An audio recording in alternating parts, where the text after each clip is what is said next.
Who doesn't love running around and slaying zombies all day? Tack on some fast-paced parkour action and you have yourself the experience to remember. Dying Light 2 blended the two concepts quite well, but where can players look when they've taken Aiden as far as he can go? They'll want to boot up one of the following titles, which represents the best games like Dying Light 2 and its predecessor. They may have zombies, they may not. Overall, they're all connected through tone, style and substance, providing players with a similar experience as the Dying Light series. I'm Daryl for Cultured Vultures, and here are the games like Dying Light you should be checking out. Slap like to give one slap to Barney that he fully deserves. Expecting 7 billion slaps on this one. Project Zomboid.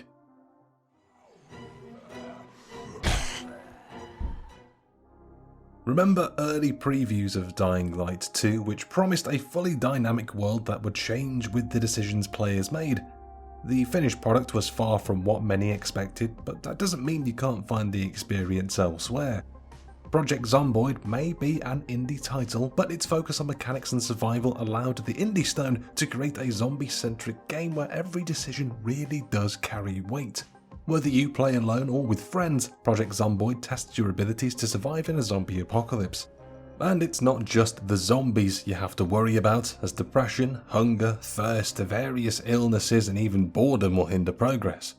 Project Zomboid is the type of game you pick up and have a hard time putting down. You just need to see whether the choices you made one day are enough to keep you alive the next. 7 Days to Die.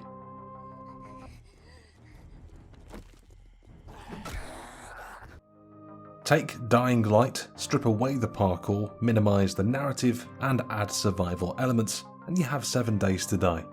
Kind of. There's really quite a bit that separates the two, but 7 Days to Die is a fine replacement for when you've played Dying Light's story to death. Putting the focus on survival, players explore a world infested with the undead, gathering supplies in hopes of simply making it the next day. Like most survival games, you start with basic blueprints and find more advanced survival tools through quests and exploration. With zombies lurking around every corner, you definitely want to turn that stone axe into something a bit deadlier.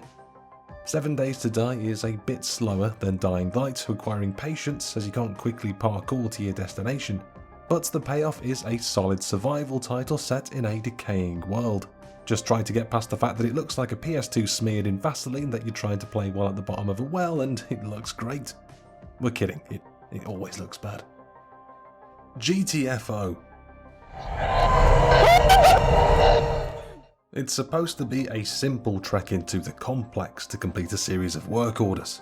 Unfortunately for the prisoners tasked with entering this long abandoned facility, the work orders wind up being the least of their concerns.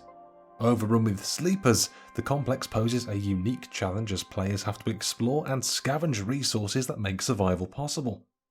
One wrong move and the slightest sound will awaken the pale fiends, sending hordes of them barreling down on the hapless four. GTFO is all about survival, and that means laying heavy on the trigger and working together to keep the sleepers at bay. With new work orders keeping things interesting in the complex, GTFO remains a fun multiplayer battle against waves of zombie-like creatures. The atmosphere of the underground facility is very reminiscent of some of the more heart-pounding segments of the Dying Light series, particularly creeping through the labs in the second game. Ghostwire Tokyo.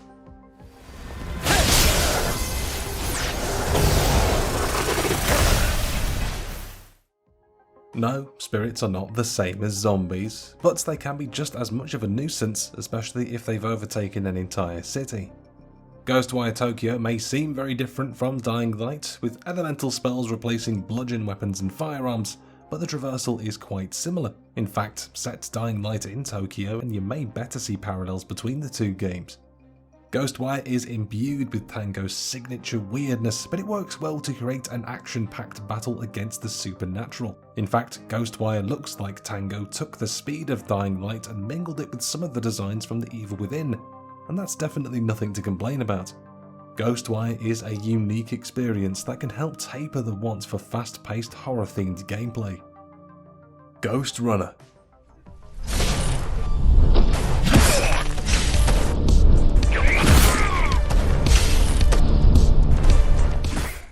If it's parkour you like, then you're going to want to give Ghostrunner a try. There's no time for standing still in this stylishly violent, forward-moving first-person slasher, but it only takes one hit to bring the titular runner down. That amplifies the challenge, forcing players to not just bring enemies down as quickly as possible, but find the best routes that keep them out of the line of fire. Ghostrunner isn't a horror game, it's completely devoid of shambling undead, and the post-apocalyptic cyberpunk world is quite different from the open world of Valador. But that element of parkour should really speak to Dying Light fans, and who doesn't love wielding an uber cool blade and sporting abilities that let them dodge bullets? Mirror's Edge.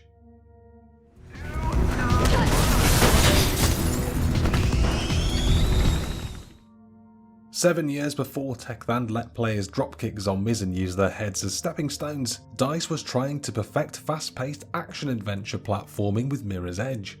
Like when night falls and the volatile emerge, Mirror's Edge is one big chase sequence with protagonist Faith Connors running through a pristine white environment and performing incredible acts of parkour. Mirror's Edge was actually used as inspiration for Dying Light's team as they hoped to emulate the smooth and fluid parkour DICE had created. While Dying Light may be a little clunkier at times, it succeeded in recreating Faith's impressive feats. What Mirror's Edge lacks in combat and action, it makes up for with exhilarating platforming. Shame the second one kind of completely underperformed and nobody bought it, hey. State of Decay 2.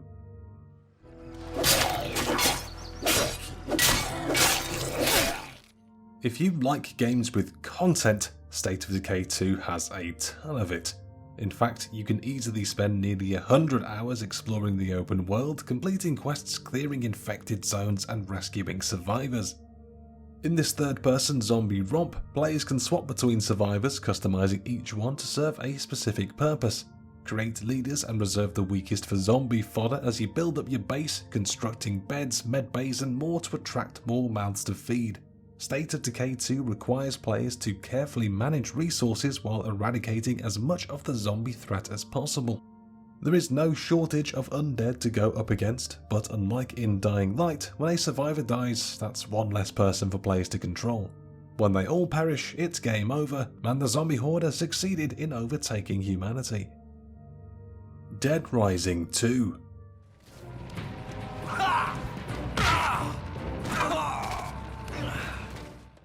Dead Rising was Capcom's attempt at thrusting players into the middle of a zombie apocalypse and allowing them to just go wild and have fun. It was quite the change from Resident Evil, favouring zany zombie entertainment over slow pacing and atmosphere. What it lacked was the ability to create custom weapons, a feature added in its sequel, Dead Rising 2. Dead Rising 2's Chuck Green was easy to sympathise with as his daughter is always on the verge of joining the undead ranks.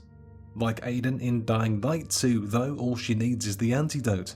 But that's not even the biggest parallel between the two games.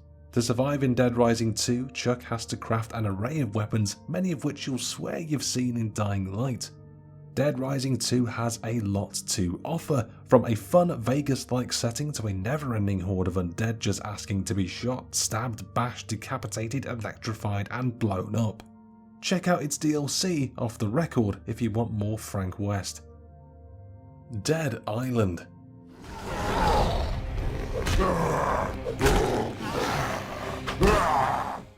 Believe it or not, Dying Light was not Techland's first go at a first-person zombie action RPG.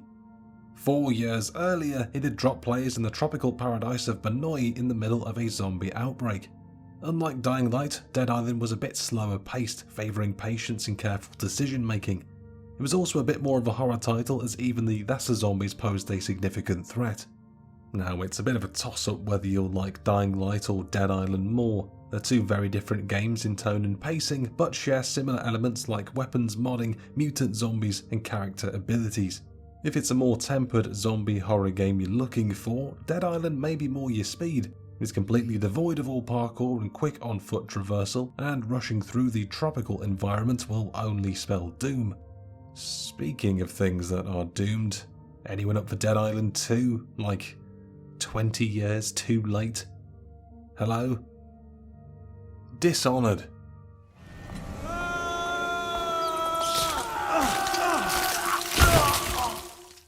Dishonored is another non-zombie game that captures some of the similar pacing and movement of Dying Light, allowing players to quickly traverse rooftops. Similar to Dying Light, Dishonored is also an action RPG, putting ample customization in their hands with unique abilities that amplify the protagonist's powers. However, it's worth noting that the two are also very, very different in many ways. First off, in Dishonored, you'll spend much of your time sticking to the shadows, waiting for the right moment to release a horde of plague rats. Additionally, Arcane Studios crafted a combat system that is so fluid that players can string together elemental, physical, and technical attacks seamlessly. Dishonored leaves a lot up to the player as they navigate the seedy underbelly of Dunwall to ultimately clear Corvo Attano's name. The blend of supernatural and practical combat fits well within the steampunk city crafted by Arcane and Half-Life 2's art director Viktor Antonov. If you need a break from zombies, you may take some pleasure in cleverly assassinating the foe that stands in Corvo's way. And there you have it, 10 games like Dying Light. Have you played any of these games? Are there any that you think are also like Dying Light that we missed out? Sound off in the comments down below and let us know. If you enjoyed the video, hit that like button, subscribe to the YouTube channel, and tap that notification bell to catch all future content coming to the channel. Also check out the website culturedvultures.com for the full written version of this article plus many others, and check out the social medias on screen as well. Between all of that, hopefully we'll see you in the next one, but until then, cool.